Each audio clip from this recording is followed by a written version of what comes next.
danışmanıyım. Uzmanlık alanlarımın içerisinde kök boyama var. Çünkü Yörük kültüründe dokuma çok önemli. Hatta derler ki ya okuyup duracaksın ya dokuyup duracaksın. Çünkü biriyle bilimi, biriyle de sanatı anlatırlar.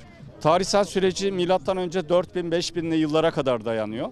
Ve bu sürecin içerisinde insanlar renk elde etmeyi, o renklerle kendi koyunlarının, develerinin yünlerini renklendirmeyi başarıyorlar. Bitkilerin köklerini, yapraklarını, çiçeklerini, meyvelerinin kabuklarını, mesela cevizin kabuğunu kullanıyoruz. Meşenin palamudunu kullanıyoruz. Kök boya bitkisinin boyalık otu, dil kanatan otu, yapışkan otun kökünü kullanıyoruz. Papatyadan yaparız, muhabbet çiçeğiyle yaparız. Cehrid diye bildiğimiz bir bitki var, onun tohumlarıyla yaparız. Her yörede kendine uygun malzemeyi seçiyor, bitkiyi seçiyor.